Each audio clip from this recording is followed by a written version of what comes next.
Hey everyone, this is Keith Scott from out in Sydney, Australia. I'm one of the voices of Bullwinkle J. Moose. It's time to watch Relentless and Unstoppable. And so give it up for your main hosts, Douglas Kenny and Andy McPhee. Hey everybody, this is Doug Kenny and welcome to Relentless and Unstoppable. We have another amazing guest coming on the channel today, so please hit like and subscribe. And after this episode, please stay tuned to the RNU channel for more amazing guests. Let's get this on! Hey everybody, how you doing?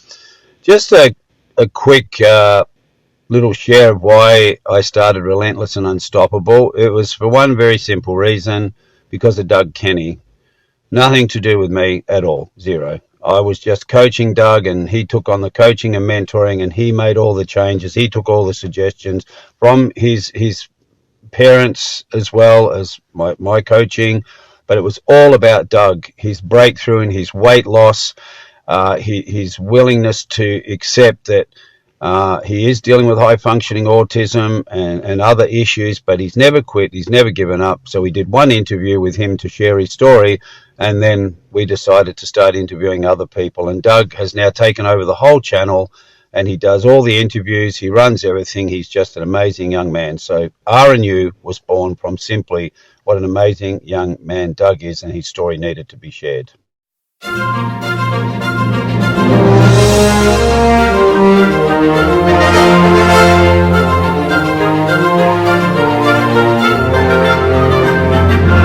Hey everybody, this is Doug Kenny from Relentless and Unstoppable. Before we begin this, I'd like to thank my third grade teacher, Mr. Leha, for introducing me to a book in his textbook for reading lessons. And please show the book, Angela. Well, this is Poppa's New Pants. Yep, everybody, that's the book that I was introduced to by Mr. Leha in third grade in 2006 and 7. It was my favorite book of all the ones we read that year, and it left such an impact on me. So, Mr. Leha, thank you very much. And today we have Angela Medearis with us. Hey, how you doing? It was so nice to hear that, one of my favorite books that I've written is one of your favorite books as well. I don't know if you know the history of Poppa's New Pants, but it was based on a joke that a folklorist collected from going around to barbershops and to community meetings. He would collect stories that the Black community would tell at these different gatherings. So the Poppa's New Pants book was based on a joke about a man who had asked his wife and his sister-in-law and mother-in-law to hem his pants, and they all refused to do it. And so he just, figured, well, I'll just wear my same old thing, but he had bought the pants specifically so he'd look nice for their visit. So in the middle of the night, George, his grandson, has been, moved into the living room to give his room to the ladies, and he's visited by 3 ghosts. And so he's terrified, but he just kind of is frozen in place. So the next morning, Poppa, says, well, I really wanted to wear, my new pants, but I understand that y'all are tired.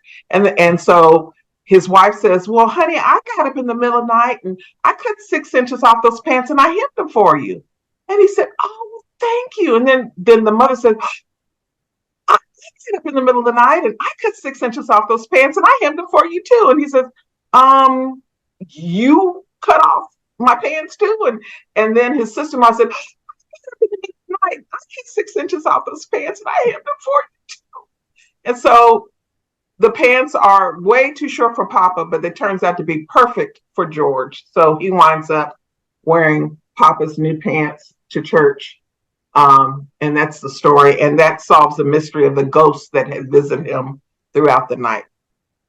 Yeah, I remember the book, and I should mention that when that part came out, and then we see the illustration of Poppa trying on what basically are boxers at that point, the entire class, including me and Mr. Leha, went rolling with laughter.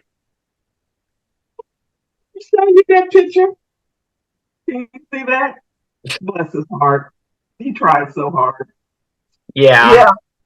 And so yeah, I love finding stories that illustrate the folklore, the humor in our culture, and also to celebrate J. Mason Brewer, who was the folklorist that collected so many of these stories. I've turned, I think, two or three of his folklore tales into books.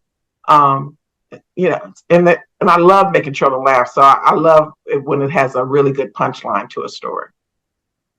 Yeah, I would say that with boxers like that, there is a punchline. Oh my gosh. Yeah. But it's fun. Now that I'm 66 now. I don't know. How old are you?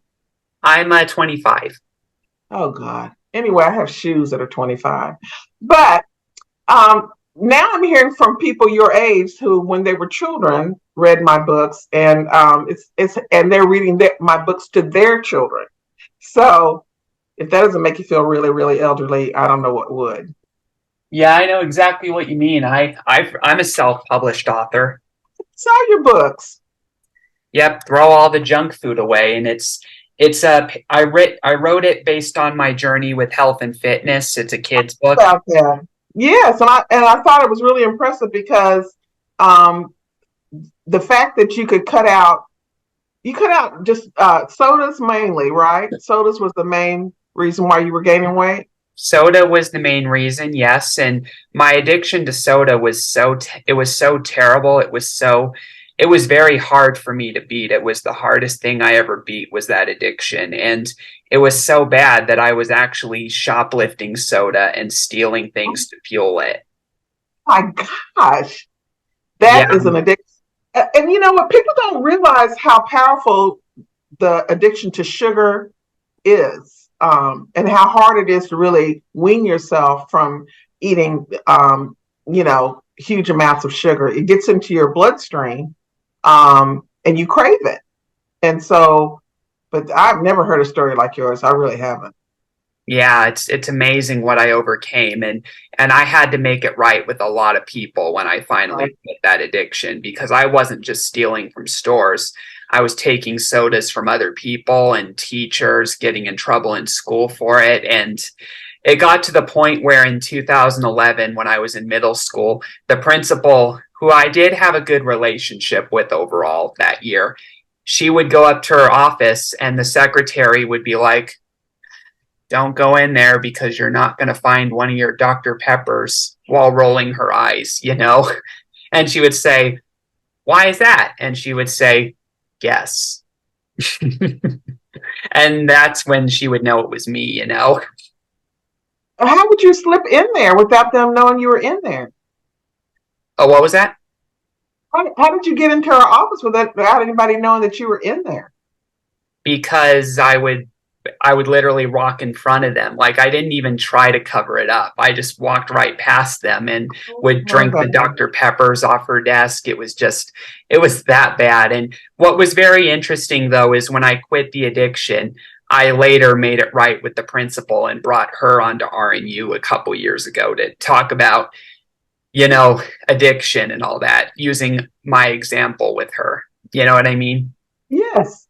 And yes, I understand.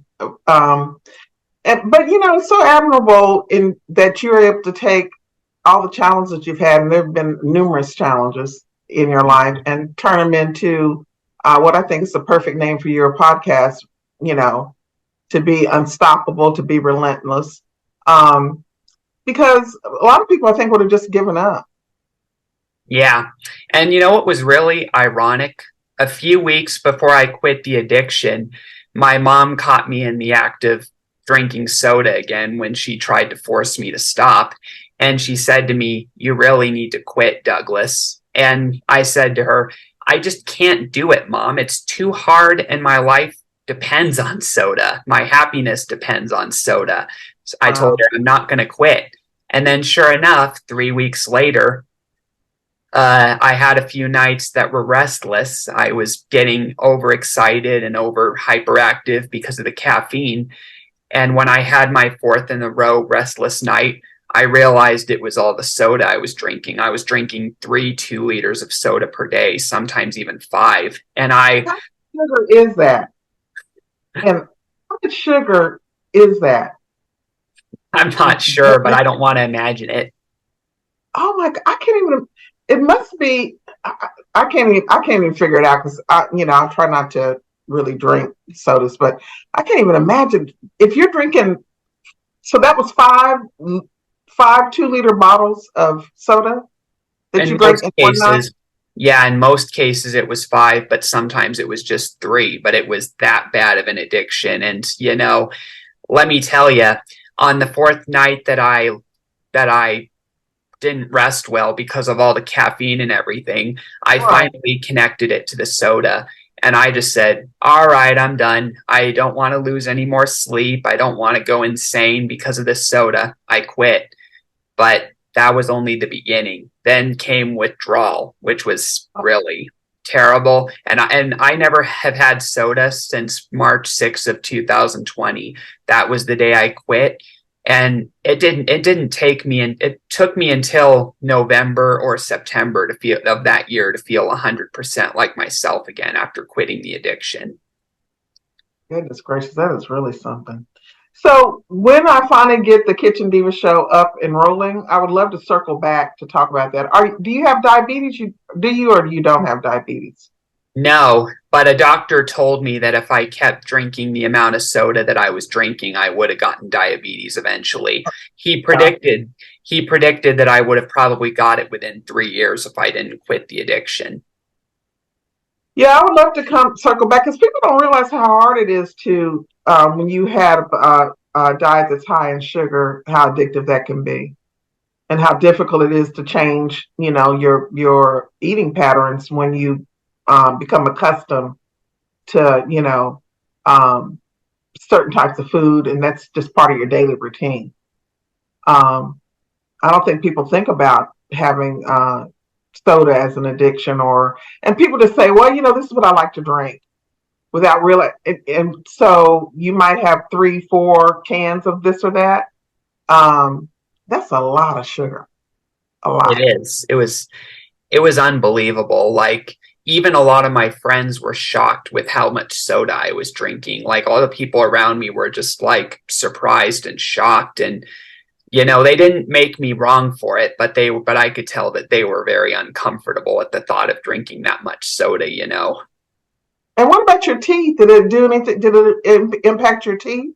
My teeth were yellow for a while, but now they're white again. And yeah, I should mention as well that I recently quit sugar as well. Now I eat veggies and Oh, fruits and so you just do natural sugars, in other words. natural sugars only. Yeah. Right. Okay. Gee, that's all we have for Relentless and Unstoppable.